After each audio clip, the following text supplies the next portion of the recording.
अब देखते हैं हम सदिश बीजगणित। एक चैप्टर है कक्षा 12 का सदिश वेक्टर अलजेब्रा। ठीक है ना। सबसे पहले इसमें देखते हैं कि सदिश होता क्या है। सदिश क्या होता है? जिसमें एक रेखाखंड होता है तथा उसकी दिशा होती है। मतलब एक रेखाखंड है और उसकी एक डायरेक्टेड है और उसकी एक डायरेक्शन है या डायरेक्टेड लाइन हम बोल सकते हैं। ठीक है ना। दूसरे क्या कहते हैं? वेक्टर या सदिश कहते हैं। ठीक है ना। उसके दो पॉइंट होते हैं, एक होता है इनिशियल पॉइंट जहाँ से वो शुरू होती है रेखाखंड, और एक दूसरा होता है टर्मिनल पॉइंट जहाँ पे वो रेखाखंड का अंत होता है। ठीक है ना। और वहीं पर एक एरो बना होता है। ठीक है ना।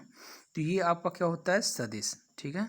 अब देखिए यहाँ पे इसमें दो चीज़ें होती हैं, सदिश में दो चीज़ें होती हैं। पहली क्या?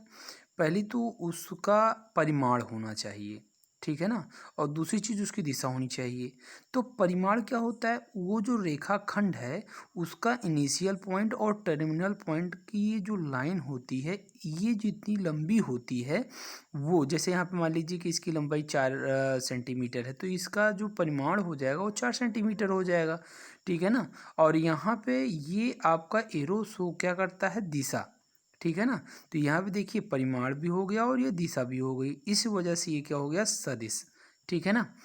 अब देखिए सदिश के बाद हम देखते हैं अदिश क्या होती है। अदिश चीज़ वो चीज़ें होती हैं जिनमें केवल और केवल परिमाण होता है, दिशा नहीं होती। जैसे हम कहते हैं कि 1 किलो आलू, तो ये 1 किलो क्या है? वेट है, यहाँ पर डायरेक्शन नहीं है।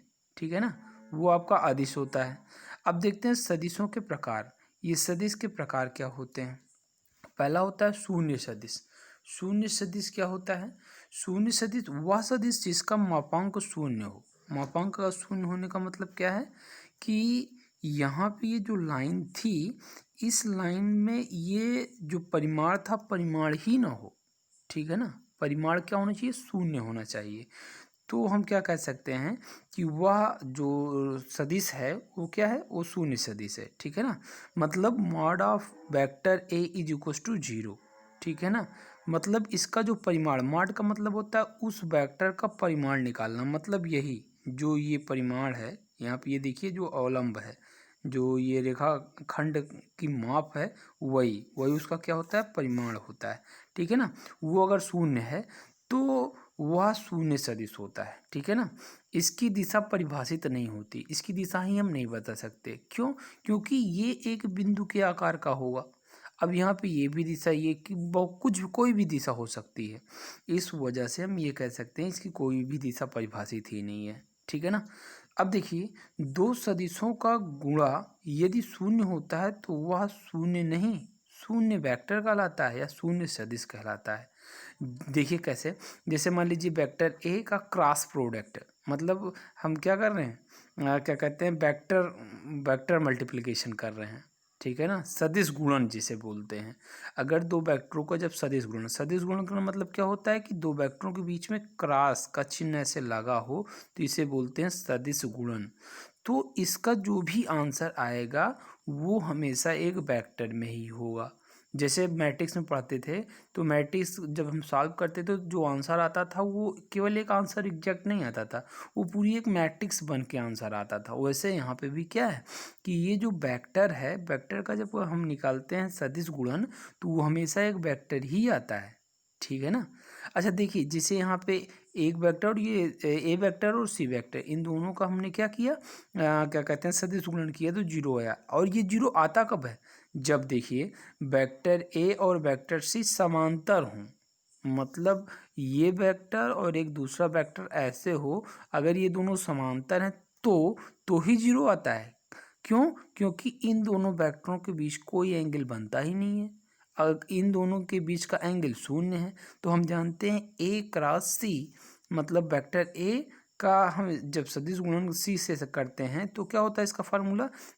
माडा वेक्टर ए माडा वेक्टर सी, और साइन एंगल है ही नहीं इसमें, 0 है तो यहाँ पे साइन 0। अच्छा साइन 0 का मान क्या होता है? 0। अगर 0 से इसमें मल्टीप्लाई करेंगे तो पूरा का पूरा क्या हो जाएगा? 0। मतलब दो वेक्टरों का जब सदिश गुणन करते हैं तो 0 तभी आ सकता है जब दोनों वेक्टर एक दूसरे के ऊपर क्या हों, दोनों वेक्टर एक दूसरे से पैरेलल हों या कोई एंगल ना बना रहे हों। उनके बीच का जो एंगल है वो 0 हो, ठीक है ना। और इसे क्या बोलते हैं, क्रॉस, ठीक है ना, वेक्टर प्रोडक्ट बोलते हैं, ठीक है।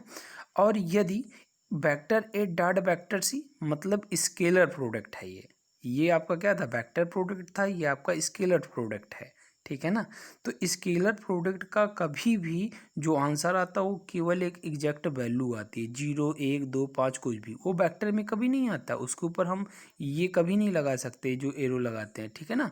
तो इसे स्केलर प्रोडक्ट कहते हैं क्योंकि डॉट लगा है, ये बीच में अगर डॉट लगा है तो हम इसे क्या बोलते हैं, स्केलर प्रोडक्ट बोलते हैं। और इसका आंसर क्या आएगा, 0, केवल 0, 0 वेक्टर 0 नहीं आएगा, केवल 0 आएगा, ठीक है ना।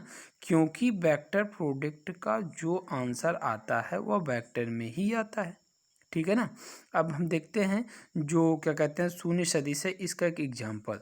शून्य सदिश का एग्जांपल, जैसे हम मान लीजिए कि कोई गेंद है, गेंद को अगर ऊपर की ओर फेंके उसके बाद कैच कर लें तो क्या होता है, उसका विस्थापन 0 हो जाता है। अगर उसका विस्थापन 0 है तो वो वेक्टर क्या होगा, वो 0 वेक्टर होगा, क्योंकि विस्थापन ही 0 है। यहाँ पे देखिए, जैसे कोई गेंद ऊपर की ओर फेंकी जाए और पुनः कैच कर लिया जाए तो उसका विस्थापन 0 हो जाता है, तो यह शून्य सदिश कहलाता है। जैसे यहाँ पे देखिए कि हम मान लीजिए कि अपने घर से विद्यालय गए और विद्यालय से पुनः अपने घर वापस आ गए, तो इसका विस्थापन क्या हुआ, विस्थापन तो 0 हो गया, क्योंकि गए वापस आ गए, जहाँ से गए थे वहीं पर आ गए, तो विस्थापन 0। और विस्थापन 0 जब हो गया तो ये क्या हो जाएगा, शून्य वेक्टर, ठीक है ना। क्योंकि यहाँ पे हम जो अवलंब जो वेक्टर होता था यहाँ से यहाँ तक चले, तो ये जो आपका होता था परिमाण, वो परिमाण ही नहीं है।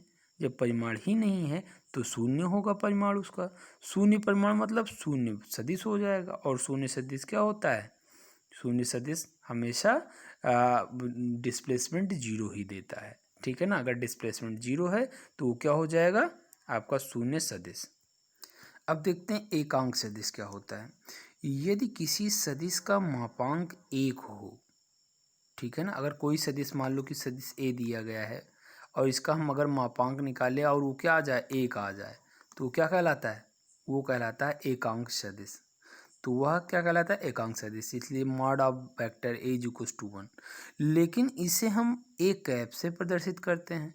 देखिए, एकांक सदिश को हम अलग करने के लिए केवल एक कैप से प्रदर्शित करते हैं, ठीक है ना।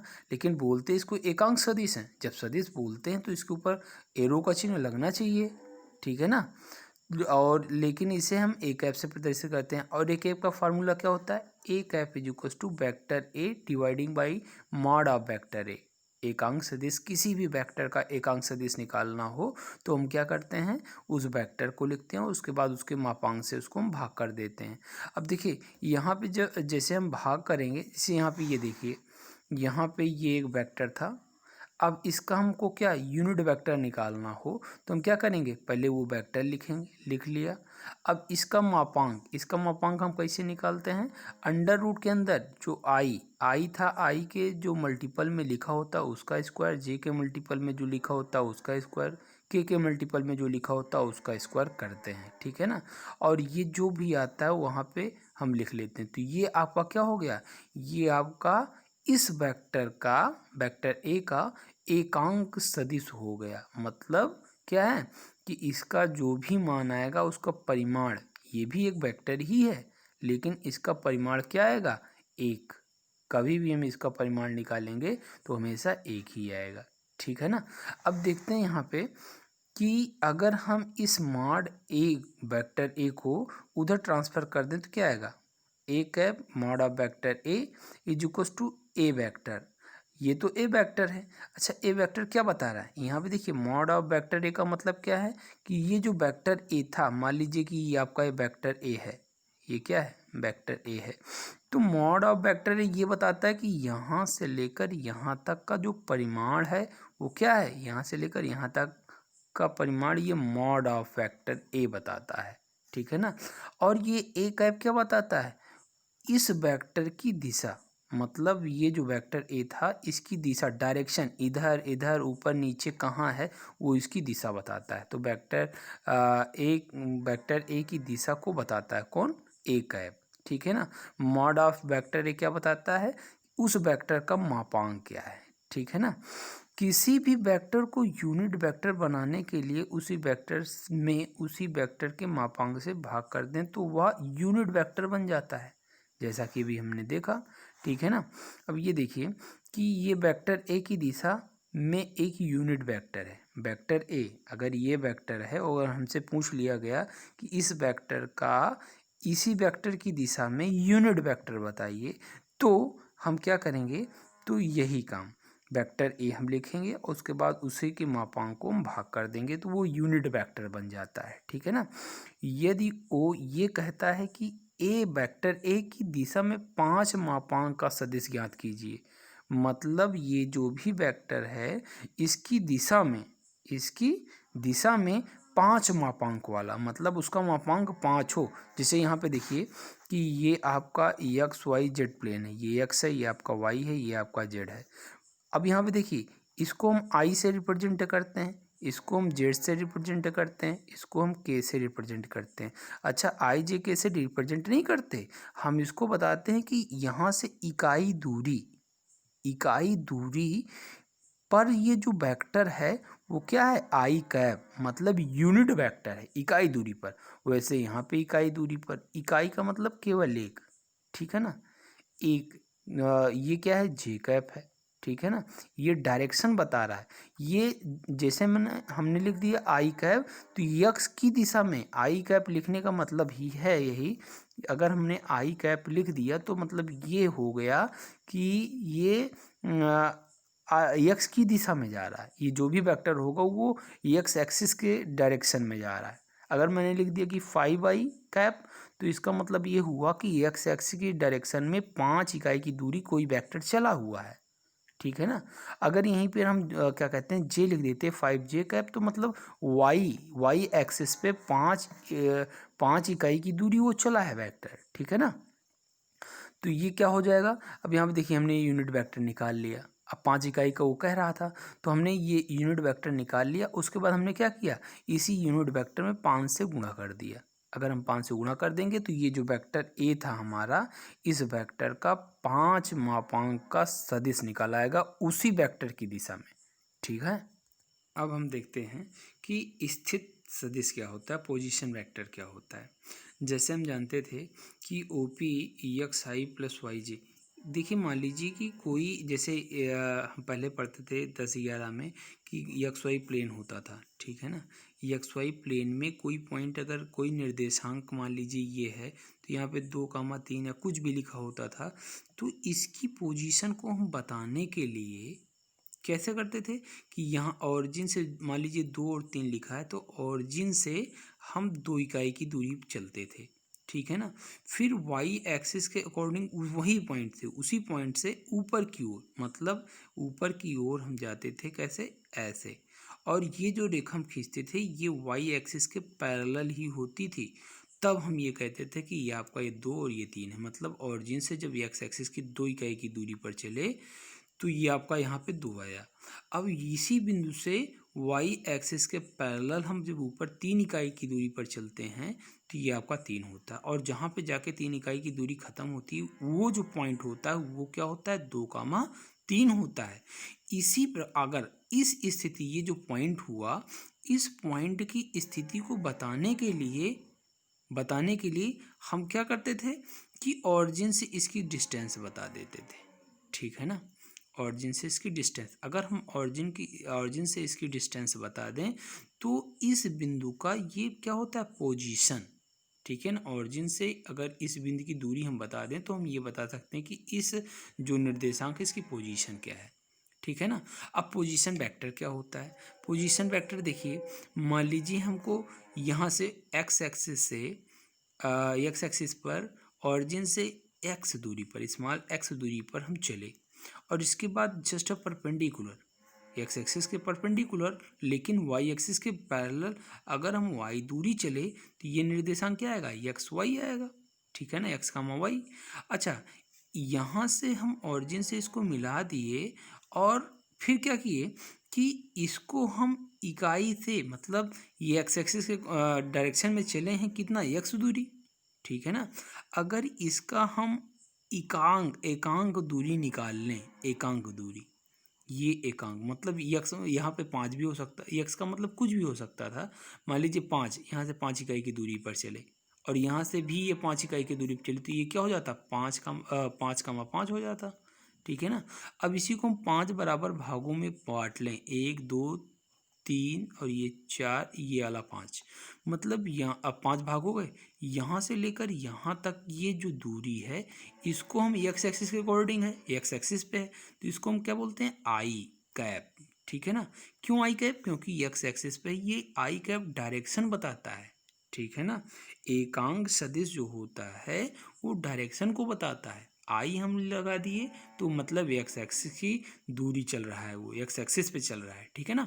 तो ये देखिए यहाँ पे अगर हम ऐसे चले, ठीक है, तो अब देखिए 5 इकाई पर चले तो यहाँ से यहाँ तक की दूरी क्या हो गई, 5i हो गई।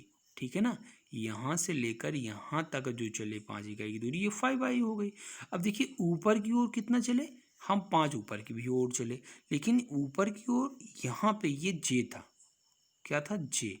क्योंकि अगर यहाँ पे हम मान लीजिए कि ये पॉइंट है 5, यहाँ से ऑरिजिन से यहाँ तक की दूरी 5 है, तो इसको 5 बराबर भागों में कर लेते हैं, 1 भाग 2 भाग 3 भाग, 1 2 3 4 और ये आपका 5वां भाग।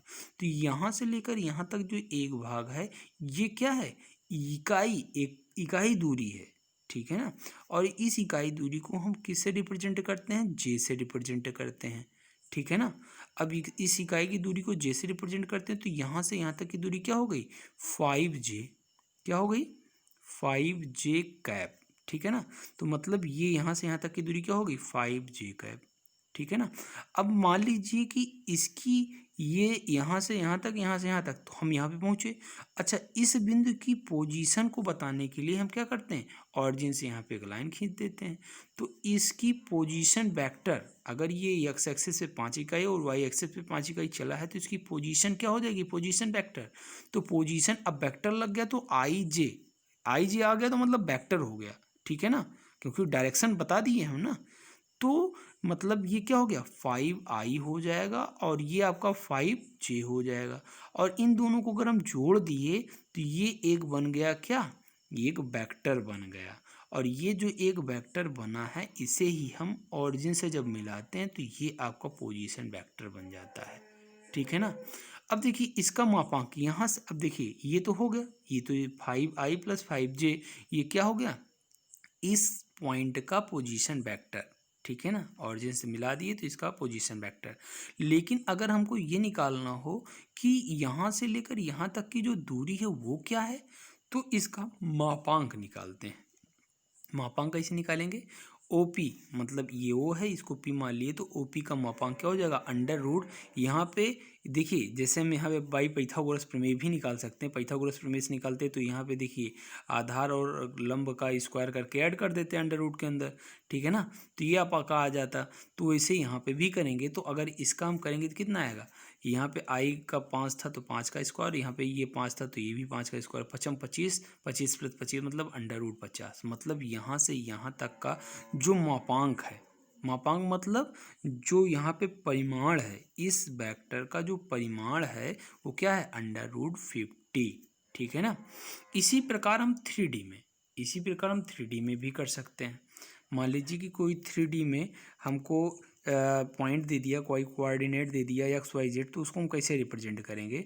तो रिप्रेजेंट करने के लिए हमने क्या किया कि XYZ दिया तो x एक्सिस पे हमने पहले x दूरी तय की। ठीक है ना। अब यहीं पर जहाँ जिसे यहाँ से यहाँ तक आए तो x दूरी हो गई। मान लीजिए यहाँ पे आपका 2, ये 3, ये 4 है। ठीक है ना। तो यहाँ से 2 इकाई की दूरी हम चलेंगे, ये आपकी 2 इकाई की दूरी मान लीजिए यहाँ पे हो गई। ठीक है ना। अब यहाँ पे वाई एक्सिस को देखेंगे, एक्स एक्सिस पहुँच गए यहाँ पे, अब वाई एक्सिस पे को देखेंगे और वाई एक्सिस के पैरेलल इसी बिंदु से हम चलेंगे। कितनी दूरी, यहाँ पे कह रहा था 3, तो यहाँ से यहाँ तक की दूरी हमने क्या चल ली, 3 चल ली। अब देखिए जेड क्या कह रहा है, 4, तो यहीं से अब ऊपर की ओर भाई ऐसे खड़ी है पेन ना, तो इसके ऊपर की ओर कितना चलना है, 4। तो यहाँ पे देखिए ऊपर की ओर चलने के लिए हमने यहाँ से यहाँ तक की दूरी क्या बना दी, 4 बना दी। ठीक है ना। तो ये आपकी क्या हो गई, पोजीशन।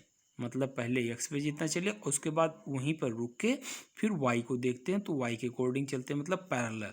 अब जेड एक्सिस के पैरेलल वहीं से चलते हैं। अगर ये वाई वाला पूरा हो गया है तो जेड एक्सिस के पैरेलल फिर वहीं से ऊपर चलते हैं, ठीक है ना।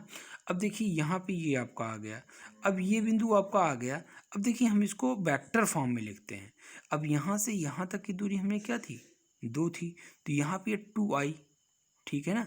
अब यहाँ से यहाँ तक कितना थी, 3 था, तो प्लस में 3i, सॉरी 3j, प्लस में अब ऊपर की ओर 4 था तो 4j, सॉरी 4k। तो ये आपका क्या हो गया, एक वेक्टर हो गया, क्या, जिसका कोऑर्डिनेट ये था, ठीक है ना। अब देखिए इसका अगर हमको ये से बोलते हैं पोजीशन वेक्टर, ठीक है ना। अगर ऑरिजिन से इसको मिला दिए तो ये पोजीशन वेक्टर बन गया, ठीक है ना। ऑरिजिन से जब मिलाएंगे तभी पोजीशन वेक्टर बनता है। और इसका मापांक निकालने के लिए क्या करेंगे, अब देखिए मापांक जैसे वहाँ पे निकालते हैं तो पहले एक्स वाई ये दोनों था, तो यहाँ पे हमने जैसे यहाँ पे पाइथागोरस लगाया था, तो यहाँ पे अगर पाइथागोरस लगाएंगे तो इसकी पोजीशन निकालेंगे। देखिए एक्स पे 2 चले थे और वाई पे 3 चले थे, अगर इसको मिला दें तो एक ट्राइंगल बन जाएगा, ठीक है ना। अब यहाँ पे इसका हम निकालेंगे कि ये जो पोजीशन है, पोजीशन जो है पोजीशन वेक्टर, इसका मापांक कितना है, तो देखो 2 दूनी 4, 3 त्रिका 9, 9 4 13, √13 ये हो गया। अब देखिए यहीं से हम ऊपर की ओर गए, यहीं से हम ऊपर की ओर गए तो, और इसको हम यहाँ से मिला दें तो ये भी देखिए ये ऐसे खड़ा है 90 पे है ना, फिर से यहाँ पाइथागोरस लग सकता है। तो यहाँ से ये 4 था, ये √13 था, तो √13 का स्क्वायर प्लस 4 का स्क्वायर, मतलब 4 चौक 16 और ये 13, 16 और 13 कितना होता है, 13 दूनी 26, 3 29, √29। तो मतलब इसकी जो पोजीशन थी वो क्या हो जाएगी, √29, ठीक है ना। और पोजीशन क्या है, इसका मापांक, मतलब ये जो दूरी थी इस पॉइंट का या इस जो पोजीशन वेक्टर था, इसका जो पोजीशन वेक्टर था उसका मापांक क्या हो जाएगा, ऑरिजिन से √29। अब इसके बाद हम देखते हैं कि सदिशों का योग का त्रिभुज नियम क्या होता है। जो सदिशों का योग त्रिभुज नियम होता है उसमें क्या होता है, कोई त्रिभुज हम एक बना दिए और यहाँ पे अगर यहाँ इसकी इस वेक्टर की डायरेक्शन इस तरफ थी और इसकी डायरेक्शन भी हम मान लें इस तरफ है और इसकी भी डायरेक्शन कुछ इस प्रकार मान लें, तो देखिए क्या होता है, यहाँ पे ऐसे गए ओ ए वेक्टर, ठीक है ना। अब एस बी से जा रहे हैं, देखिए ध्यान से देखिए, दो जुड़ते कब हैं, जब दिशाएं सेम होती, जैसे ये इधर जा रहा है, ये इसको पकड़ने की कोशिश कर रहा है, ये इसको पकड़ने की कोशिश कर रहा है, जो पकड़ने की कोशिश कर रहा है वो जुड़ता है, जो अपोजिट जाता है वो घटता है, ठीक है ना। तो यहाँ से अगर जा रहे हैं तो ये ओ ए वैक्टर हो गया, ये आपका ए बी वैक्टर हो गया, ये आपका बी ओ वैक्टर हो गया। देखिए ये ऐसे जा रहा है ना, ऐसे ऐसे ऐसे, तो बी ओ वैक्टर हो गया। अब देखिए हम इसको क्या लिख सकते हैं, O A vector plus A B vector, और इसको अगर हम उधर भेज दें तो ये क्या हो जाएगा, माइनस में बी ओ वैक्टर। अच्छा माइनस में क्या हो जाता, माइनस में देखिए ये तो हमारा लास्ट सोल्यूशन है, लेकिन अगर ये ओ ए वैक्टर और प्लस में ए बी वैक्टर बोलते और इसको हम लिख देते माइनस में बी ओ वैक्टर, देखिए यहाँ पे अगर इनको इंटरचेंज कर दिया जाए, भाई ये क्या है, ओ है, ये ए है, और ये मान लीजिए वेक्टर ए है, अगर हम ओ ए वैक्टर बराबर बोलते हैं वेक्टर ए, अगर ए ओ वैक्टर बोलें तो क्या हो जाएगा, माइनस में वेक्टर ए हो जाएगा, ठीक है ना, क्योंकि इसकी डायरेक्शन अब चेंज हो गई, उल्टी हो गई। अगर इसको भी उल्ट दें तो माइनस लग जाएगा, तो माइनस माइनस प्लस हो जाएगा, ओ बी वैक्टर आ जाएगा। तो ए वैक्टर प्लस में A B vector is equal to क्या हो जाएगा, ओ बी वैक्टर। तो ये आपका क्या था, त्रिभुज का सदिश, सदिश के योग का त्रिभुजीय नियम। अब देखते हैं हम समांतर चतुर्भुज का योग नियम क्या होता है। मान लीजिए कोई एक पैरेललोग्राम है, ठीक है ना। अब यहाँ पे ये क्या है, A B B C C D और डी ए है। यहाँ पे मान लें कि ये वेक्टर ए है, ये आपका वेक्टर बी है, ठीक है ना। अगर ये वेक्टर बी है और ये वेक्टर ये ए है तो इसका जो डायगोनल होगा क्या होगा, vector A plus vector B. कैसे होगा, अगर ये वेक्टर ए है और ये पैरेललोग्राम है तो इसके समांतर ये रेखा है, ठीक है ना। तो ये अगर वेक्टर बी है तो ये भी वेक्टर बी होगा। और अगर ए बी सी त्रिभुज को देखा जाए तो इसमें त्रिभुज का नियम लगा सकते हैं। देखिए A vector A plus vector B, ये इधर जा रहा है तो ये क्या हो जाएगा, vector A plus vector B, ठीक है ना। अब देखते हैं अगर इसको इस वाले डायगोनल को निकालना हो, ये वाला डायगोनल तो आ गया, अगर इस वाले डायगोनल को निकालना हो तो कैसे निकालेंगे। तो हमने क्या किया, ये जो बी सी वैक्टर था इसी माप का इसी के अकॉर्डिंग सीधा नीचे ले गए, जितना परिमाण इसका था उतना परिमाण इसको ले गए, और डायरेक्शन इसकी ऊपर थी, अब इसकी भी डायरेक्शन अगर नीचे कर देंगे तो ये जो वेक्टर बी था ये क्या हो जाएगा, माइनस में वेक्टर बी हो जाएगा, ठीक है ना। और ये आपका वेक्टर ए पहले से था, ठीक है ना। अब देखिए अगर यहाँ पे ये ऐसे जा रहा है, ये ऐसे जा रहा है, तो ये वाला ऐसे जाएगा, ठीक है ना। तो वेक्टर ए प्लस में माइनस में वेक्टर बी ये हो जाएगा। तो मतलब ए ई जो वेक्टर आएगा वो वेक्टर ए प्लस माइनस में वेक्टर बी, मतलब क्या हो जाएगा, वेक्टर ए माइनस में वेक्टर बी हो जाएगा। अगर हम इस वेक्टर को पैरेलली शिफ्ट करें, ठीक है ना, इस वेक्टर को मतलब समांतर शिफ्ट करें, तो ऐसे ऊपर करेंगे तो ये सीधा सीधा यहाँ पे जाके बैठ जाएगा, मतलब डी बी वेक्टर पे, ठीक है ना। ये आपको समांतर जब उधर ऊपर ले जाएंगे तो क्या हो जाएगा, ये डी बी वेक्टर पे सेट हो जाएगा। तो ये आपका क्या हो जाएगा, वेक्टर ए माइनस में वेक्टर बी। अच्छा ध्यान दीजिएगा, अगर ये A vector A plus vector B है तो इसका अपोजिट जो होगा वो वेक्टर ए माइनस में वेक्टर बी होता है, ठीक है ना। देखिए यहाँ पे लिखा है अगर ए ई वेक्टर की समांतर क्रम में ऊपर की ओर शिफ्ट करें तो वो डी बी वेक्टर हो जाता है, ठीक है ना। अब देखिए क्वेश्चन है, यदि mod of vector A plus vector B equals to mod of vector A minus vector B, तो ए और बी में संबंध क्या है। इसके कहने का मतलब ये हुआ कि ये पैरेललोग्राम ही है, यहाँ पे ये जो आया था और ये जो आया था, अगर ये दोनों इक्वल हो गए डायगोनल तो क्या होगा, तो इसका मापांक जो होगा, अगर ये दोनों बराबर हो गए तो हमने क्या किया, दोनों का होल स्क्वायर कर दिया। अब देखिए होल स्क्वायर करते जैसे हैं हम, तो होल स्क्वायर होने के बाद कोई भी वेक्टर क्वांटिटी वो किस में बदल जाती है, स्केलर क्वांटिटी में, ठीक है ना। वो किस में बदल जाती है, स्केलर क्वांटिटी में। अच्छा ऐसा क्यों होता है, क्योंकि आपका जो आई कैप है और जो जे कैप आई कैप है ये हमेशा एक होता है इस वजह से, ठीक है ना। अगर स्क्वायर हम कर दिए तो क्या आएगा, ए प्लस बी, और ये ए प्लस बी का मल्टीप्लाई सेम इसका। अब यहाँ पे हम लगाएंगे तो ये आपका हो जाएगा, इसको सॉल्व करेंगे तो ये हो जाएगा, यहाँ से ये दोनों कट जाएंगे तो यहाँ पे 2ab और यहाँ पे -2ab ये इधर आएगा तो 4ab हो जाएगा जो कुछ 0, 4 इधर चला जाएगा तो ये क्या आएगा, vector A dot product of vector B जो कुछ 0, ठीक है ना।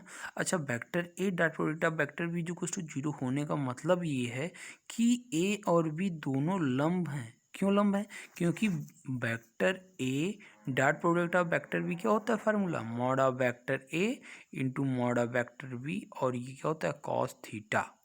अब ये अगर 0 हो गया तो ये इधर जाके ये भी 0 हो जाएगा और केवल cos theta is equals to क्या आएगा, 0 आएगा। अगर cos theta is equals to 0 आया तो थीटा इज इक्वल्स टू π/2। तो कहने का मतलब ये हुआ कि ये जो दोनों वेक्टर ए और वेक्टर बी थे वो क्या थे, एक दूसरे पर परपेंडिकुलर थे।